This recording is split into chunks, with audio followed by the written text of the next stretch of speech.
Começando mais uma live nesse canal, novamente atrasado. Hoje vai ser uma live super, mega, hiper curta, porque vou acordar um pouco mais cedo amanhã. Sobre Network State, né, que nós estava falando. Estava assistindo esse vídeo aqui e o Dom Brian Johnson vai fazer uma fala, né? Se a gente quer assistir essa fala, bem longa. I have to look at the very latest regulatory hacks or whatever on this, but you can have a company sell you the raw sequence data. A parte do woke. Because geography, the foundation of geopolitics, is literally our fundamental, foundational ground of truth. You cannot lie to geography. You can't make up stories about it.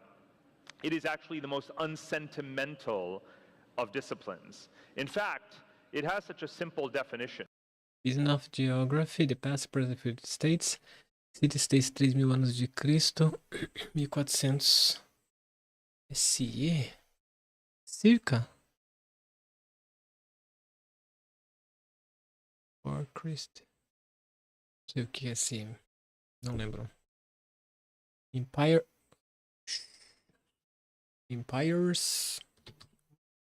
Vamos achar aqui tudo.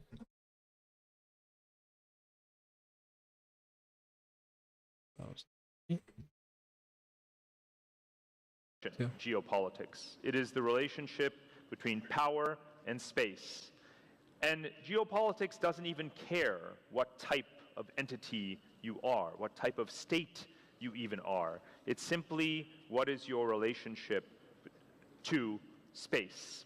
However, something interesting has happened over the millennia. What we mean by space has changed. And Tá, 1648 até o presente, Nation States, e 1989, então era que eram impérios, né, empires, impérios viraram Nation States e agora Network States. Power Space, Internet Inflection Point, Space of Place, Graduate Space of Flows. And especially Era bom começar do começo, né?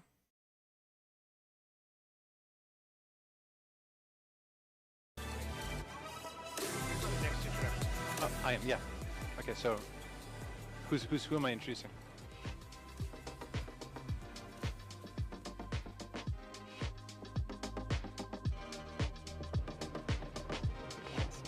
Yeah, thank you. It's so great. Amazing, like production value and everything. Thank you.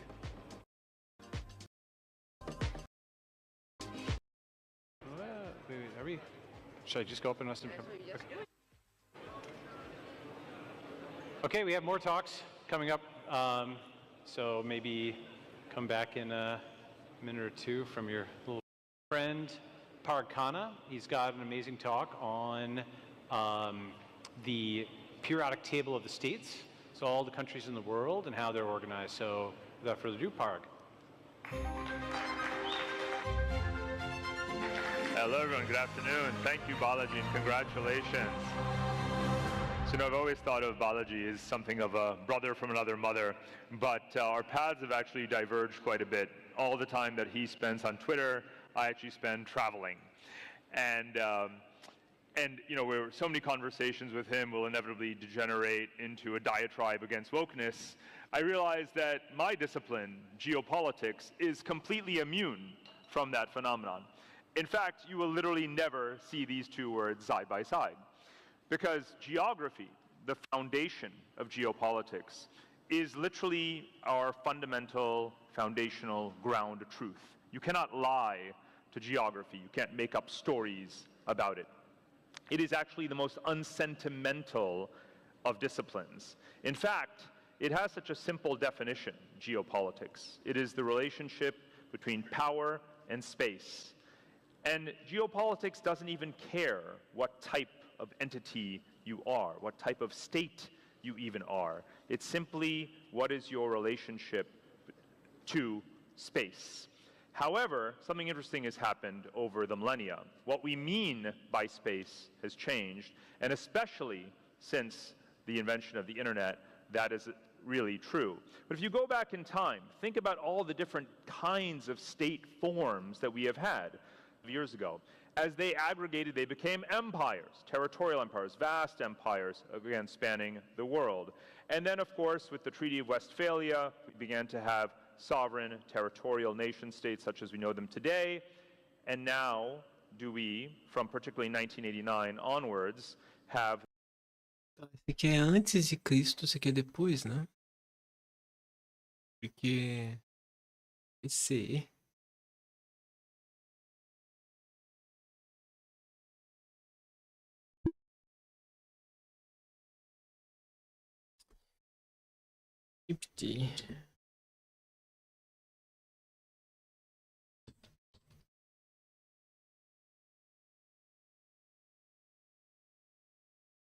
Before Christ, ok, antes de Cristo.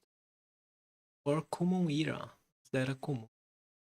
Equivalente a BC, mas de uso mais neutro e secular. Exemplo, BC 2300 antes da Era Comum. Igual a 2300 antes de Cristo. E Comum Era equivalente a DC, Anno Domini. Senhor. Mas é linguagem neutra. Sim. Também conhecido como depois de Cristo.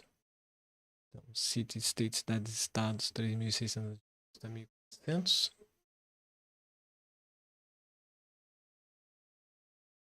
Impérios, tem um overlapping aqui, né? Impérios. 1948. Esse aqui foi os Estados Unidos. Foi Estados Unidos. Não foi?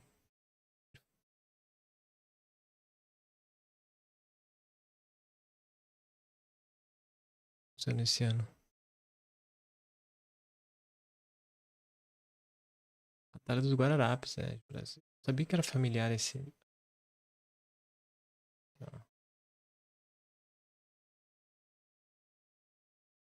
The return of stateless communities, which we're calling network states. Now, they've always been present.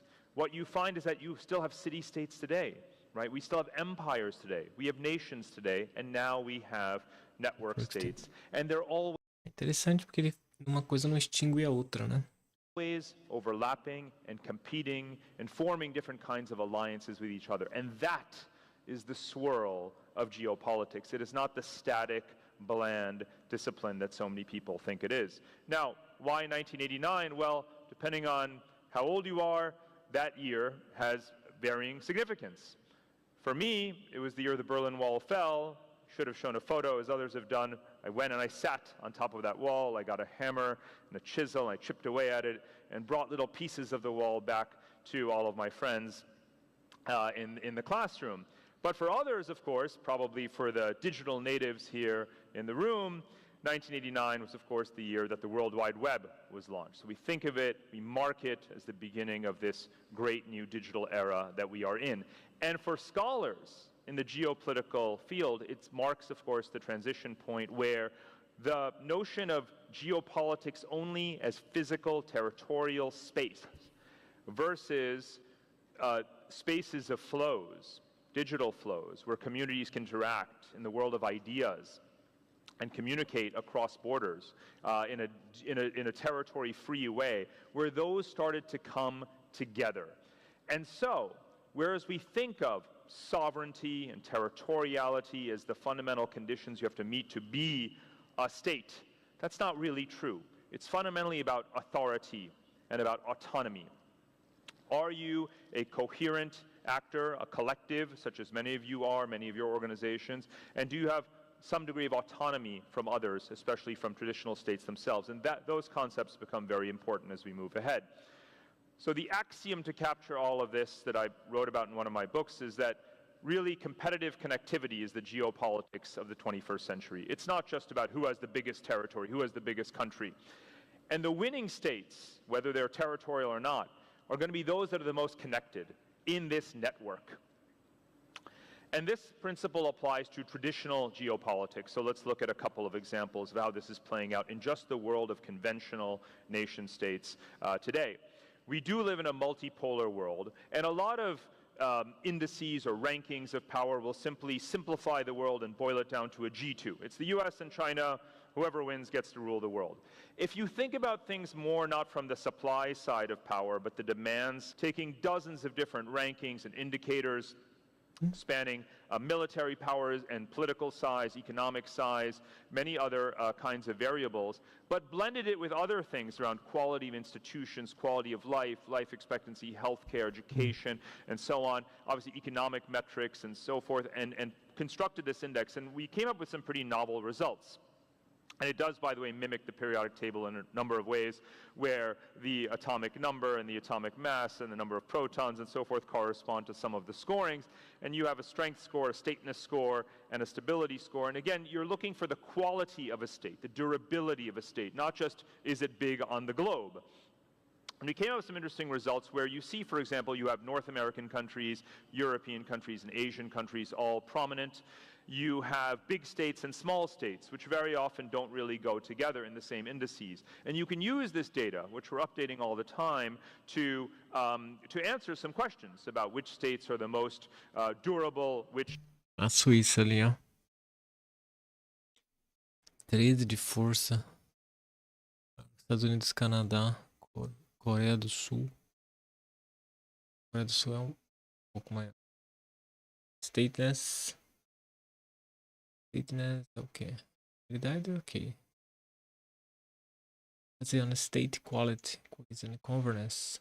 Stateless. Ah, menos estados, não?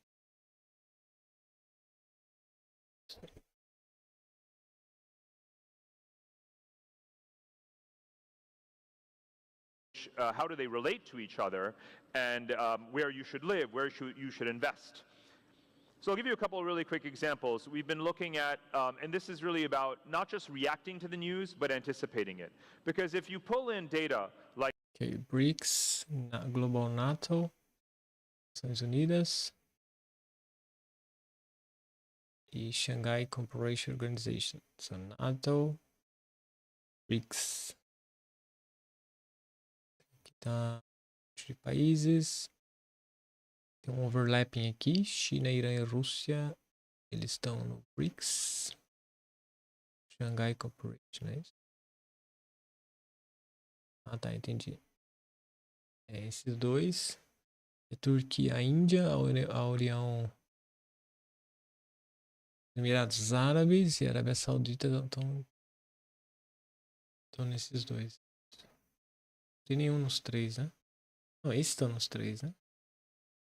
A Saudita tá na BRICS, Brasil, Rússia, já. Para a Índia.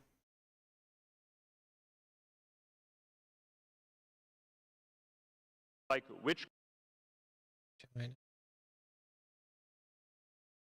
countries are joining which international organizations and alliances, you'll start to be able to predict some of their behavior. So, for example, you have countries that Tá, porque já tem mais de 20. are in NATO or associated with NATO, a Western alliance. You have countries that are partnering together with China and its allies in the Shanghai Cooperation Organization. You've heard of the BRICS, which has now grown into a larger network of countries. And when you overlay them like this in a Venn diagram, you can start to see which countries are most likely to break the rules, as some might see it, or to be opportunistic and practice what I call multi-alignment, associating with different groups to get the most benefits for themselves. Another hot topic today is de-dollarization, which countries are moving away from denominating their transactions or holding their currency reserves in dollars. Again, if you look at things like things that we're sort of coding in, the highest share of their reserves in non-US dollar assets, where currencies they're trading in, engaging in non-SWIFT transactions, you can see that same multi-alignment phenomenon playing out as well. Non-SWIFT transactions. Aí, meu amigo. China, Russia, and India have the highest potential to de-dollarize based on three criteria. Engagement in non-SWIFT transactions, internacionais. Highest share of reserves held in non-USD assets. Então tem Japão, Alemanha, Arábia Saudita, Coreia do Sul e Suíça. Então, tipo, a China, Índia e a Rússia tem os três, né? O Brasil tá no altas reservas, mas ainda tem transações. Trade share denominated outside USD. you can see that same multi-alignment phenomenon playing out as well.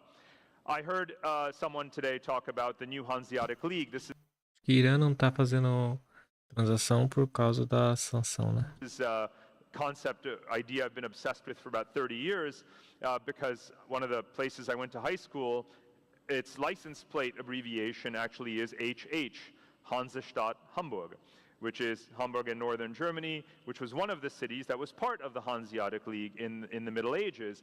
And I've thought about what are the kinds of countries in the 21st century that will participate in these kinds of nimble alliances of city-states based upon 21st century kinds of criteria. So one of the things we did in the periodic table is to take this composite of indicators, those that are innovative countries, high prosperity, good ICT scores, but also small in a certain way, and again, agile. And they practice what I call this diplomacy among cities or city-states. And you can see in the upper left quadrant how a lot of these countries that you do associate with these ideas, like Singapore, of course, the Netherlands, Estonia, obviously, and others are starting to come together into these groupings. I only have a little time left, but of course we want to talk about the non-state groups, the network states, the cloud communities, and this sort of typology of geopolitical actors, whether it is countries, cities, companies, regional groupings, and cloud communities, and their dynamic interactions are what geopolitics in the 21st century. Tá correndo por causa do tempo, né? Tá, countries, cities, todas elas se conectam, né? Uhum. Companhias, comunidades, cidades, países, commonwealths, dynamics among sea, given rise to P2P civilization, which collectives enable essential via digital platform. The internet is the first thing that humanity don't understand. It's the largest experiment in anarchy that we have ever had. Se a Terra tivesse um Facebook status, it's complex. Groupings and cloud communities, and their dynamic interactions are what geopolitics in the 21st century are all about. So, Transnational. Achei que tá escrito errado. Transnational territorial groups. Religions, extremistas, indigenous tribes, organized crimes, mercenaries, militias, political movements. we've been looking at religious extremist groups, indigenous tribes, organized criminals, and mapping out how they interact and where, and that's going to tell you how life is actually governed in those places. What is the role of, again, organized criminal groups, militias, mercenaries, and so forth. And so we're playing with a lot of this data that we're collecting. We do mapa ali. militias, mercenaries, and so forth. And so we're playing with... Lá, quando ele bota para mudar, aparecem as localizações. Aborígenes aqui, aí as partes físicas eles se relacionam a esses grupos. With a lot of this data that we're República de Supply Chain. collecting, we do the same thing with corporations, state-owned companies that serve as arms of government. So state controlled and promote national interest predominance aim, same in this country and found UK larger most multinationals e metanationals. Companies that are much more profit-seeking, but tipo BlackRock tá aqui, Visa, Stripe, nos verdinhos, metanationals. Pretty rooted in one economy, and then what are called metanationals, stateless companies. Stateless.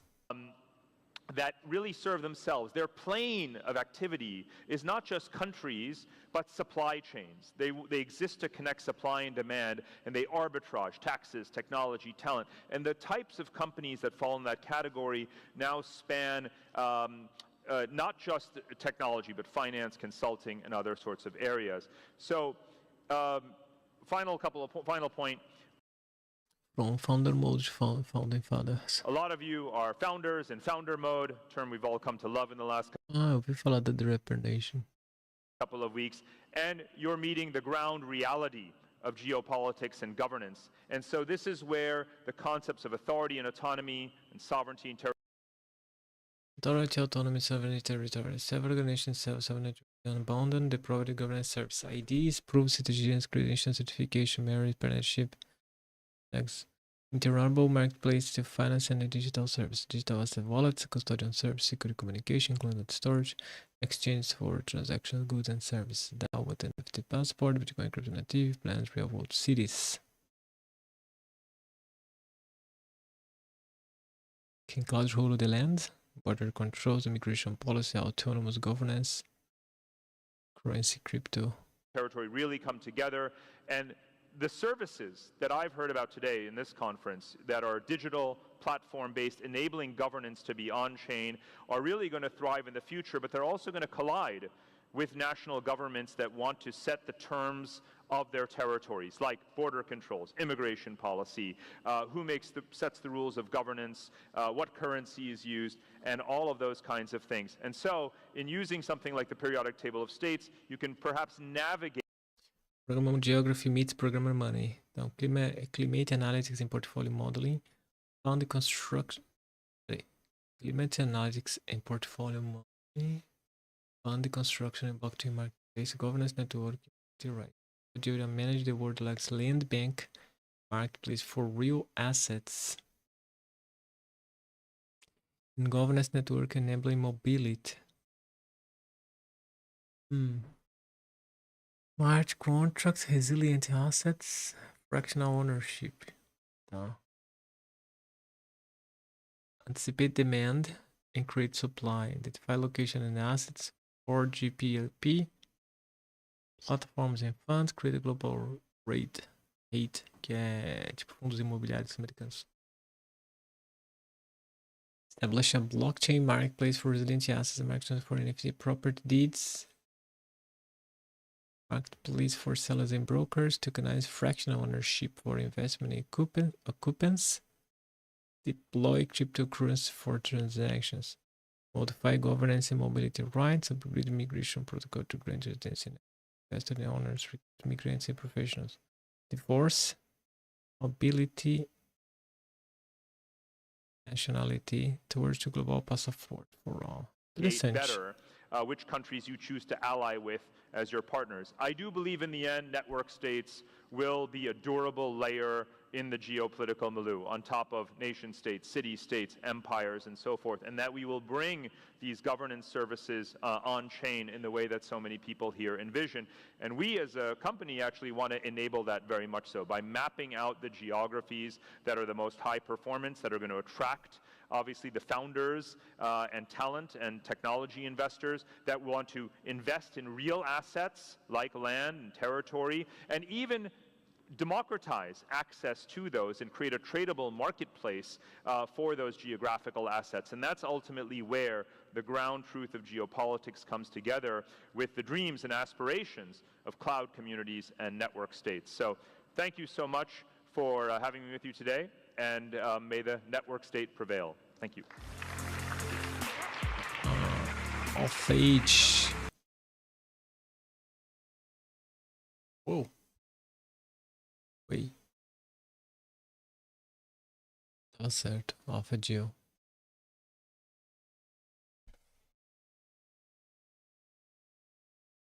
Predictive analysis for resident invest. We power invest to data-driven insight reveal resident location, in and away from risk towards opportunity. Tá. Eu entendi.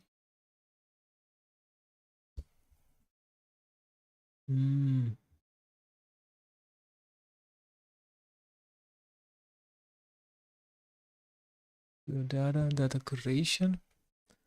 By data warehouse on Snowflake. Proprietary data products. Delete. Okay. Heat stress. Hurricane. Fire. Climatic risk resilience index.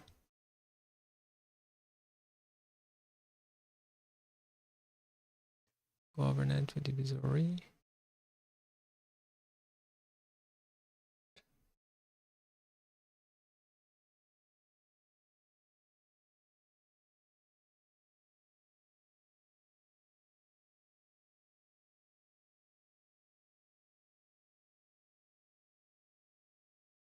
ETF construction atlas.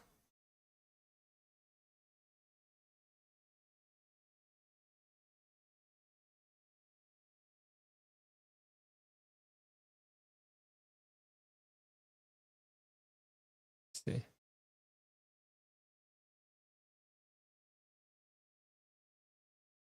Ok. Agora esse aqui. Bom. Interessante. All right, next up are a few remote talks, starting with a conversation between me and my friend Neil Ferguson, who's a famous author and historian. Neil will tell you why you can't win wars with Bitcoin, and I'll tell why you can't win wars without Bitcoin. All right, here we go.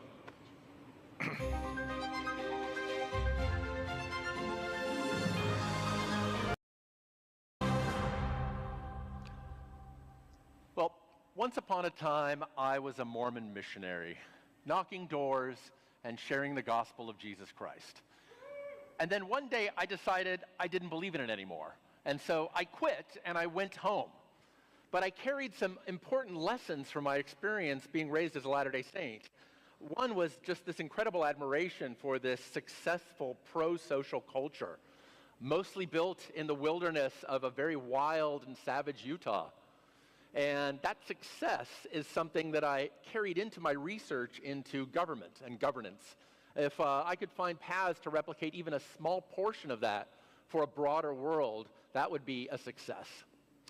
Later, I decided to get a PhD in economics. I studied at UC San Diego, where we have that fantastic library, paid for by the funds of Dr. Seuss in great part. My dissertation was on the Federal Reserve, so I learned a little bit about the monetary system, worked in the US Senate, and somehow had the great fortune of being hired at George Mason University to be an economist. And Interessante o background que ele tem, né? there I'm surrounded by people who use the economic way of thinking to address creative questions that have already improved the world, and I think will continue to improve the world even more. So, my first book in my Singapore trilogy is built on my decade of pre-tenure research into why being around smart people is more important than being smart yourself. Some people warned me, hey, you don't have tenure, don't do this work on IQ, wait until after.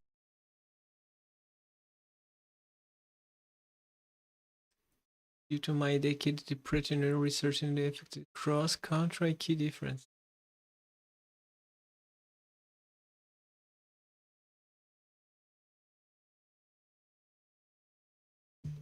Afterwards.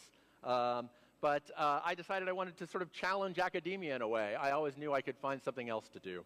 And that was a fantastic experience. But ultimately, after publishing these articles, I decided to turn it into a book. And my favorite finding in all of this is that it turns out that smarter groups really are more cooperative in game theoretic settings. Most of you here are familiar with the prisoner's dilemma, which is an important cooperation game. And it turns out that smarter pairs of players are more likely to cooperate in this game.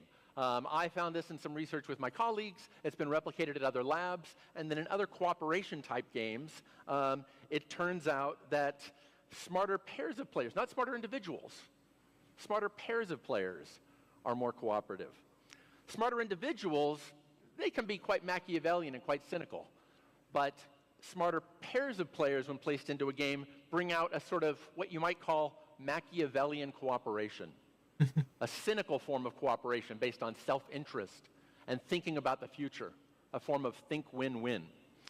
So that's what's going on in the lab. What shows up for nations as a whole is that according to my early estimates, which have been confirmed by others in various methods, it looks like one IQ point matters 6 times more for a nation than for an individual. So it really is more important to be around smart people than to be smart yourself.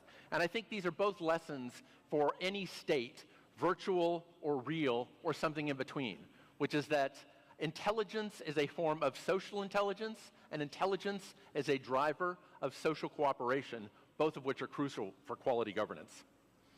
So it took a while, but eventually the World Bank went through the great effort of creating math, science, and reading scores, assembling various databases, making them comparable so that we can come up with something like standardized international test scores so they can be compared across countries. And this map is a map that looks like a lot of other maps you see of different outcomes around the world.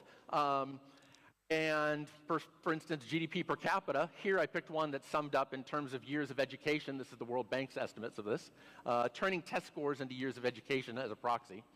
And for me, the lesson is that we all know there's some reverse causation here. We know that when you get richer, you can afford more education. When you get richer, your country can afford more quality education. My story is that much of this causation is forward causation, because smarter groups of people create a more powerful, productive hive mind. I think that's an important lesson for the network, for any network state that is created in the future, and all network states, anywhere along the continuum, virtual to real. Interessante o segundo livro, porque se essa democracia pode levar a pobres decisões, provavelmente baseada na inteligência. Né? In my second book, 10% Less Democracy, I argued that basically oligarchy is kind of underrated and democracy is kind of romanticized. And I didn't just draw, partly I drew on my experience working in the Senate, where we all saw that senators become sort of political cowards in their last 2 years before, when they're coming up for re-election. US senators have 6-year terms, and Aqui é 6 anos. we all had a term that we used in the Senate for when a senator was less than 2 years from re-election. We said that he or she was in cycle. And we all knew they'd be pandering to the voters back home. So 4 years of thinking of big issues and grand national strategies, first 4 years, last 2 years, worrying about the voters back home. So this was just an anecdote that we all saw. It turns out that rigorous research shows, for instance, that senators are a lot more likely to vote for free trade agreements the further they are from re-election. It turns out that Hillary Clinton, for instance, when she was first a senator, she voted for every free trade agreement in her first 4 years of her first term, and politicians sometimes give those bad things to them.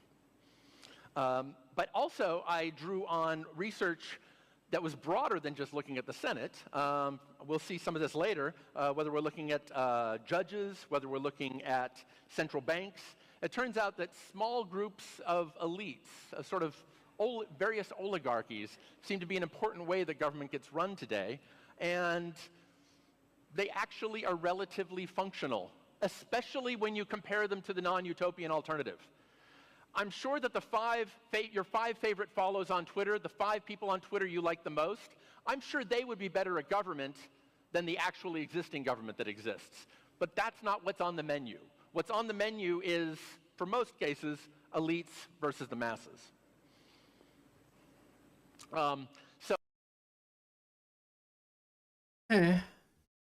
Justo. Modern research here really backs Aristotle. I'm sorry, his full name was cut off there. Level of democracy, quality of the outcomes. Ele botou uma Laffer curva aqui também.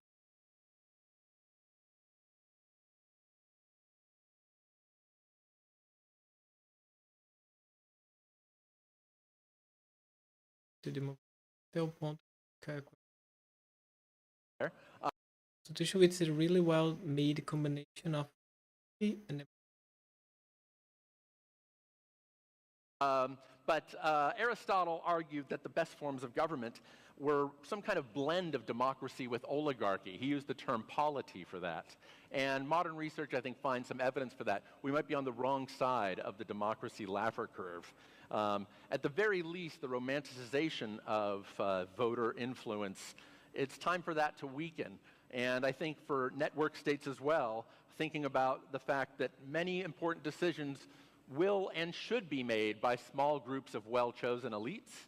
So even small groups of mediocrely chosen elites might be better than the masses that actually exist.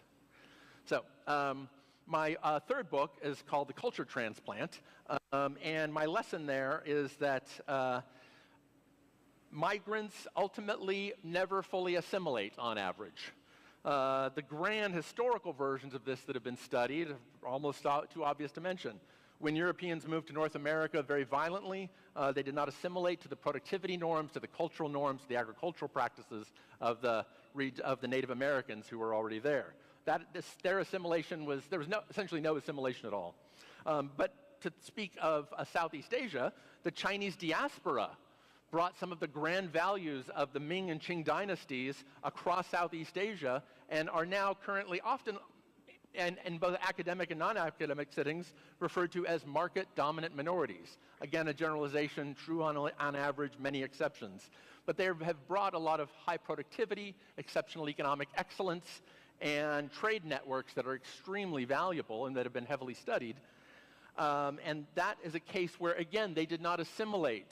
They may have assimilated in small, moderate ways, perhaps in language, perhaps in some sort of minor cultural practices, but norms of productivity, practices of business, and these important trade links between across the Chinese diaspora have all persisted and did not dissolve into local assimilation. So another less dramatic version of this has been studied quite a few times, dozens of times, much more than the other stories. Here, where I'm thinking about the Harvard's Alessini and UCLA's Paolo Giuliano, finding that on average, migrants don't assimilate. They carry a lot of values from their old country to their new. That Italian Americans are a lot like Italians in Italy today. It's been tested multiple times. So these books are my Singapore trilogy. Singapore is a nation with high average test scores, a lot of technocracy, and they illustrate the success of the Chinese diaspora. So, some quick lessons on the trilogy. First, get smart. Bring in smart folks. Second, another lesson of the network state for the network state is that elite central banks often do quite well compared to more populous central banks. This Central Bank Independence, ever inflation. Se Alemanha, Espanha, Zelândia, Itália. This paper by Larry Summers, Alberto Alsina, kicked off a huge literature, finding out that elite-run central banks may have their problem, but they're a lot better than the democratic alternative. And to me, a lesson that we should all take away for the network state is that excellent network states across their many forms will contain excellent founders, excellent oligarchs, and excellent migrants. We often like to hope that if we have problems in our society, if we problems have in a state, we can fix it through education, through cultural change that is internally created. Instead, I would like to offer the possibility that one of the great ways to solve your society's problems is to bring in people who are better than the people you already have. Import solutions through better folks.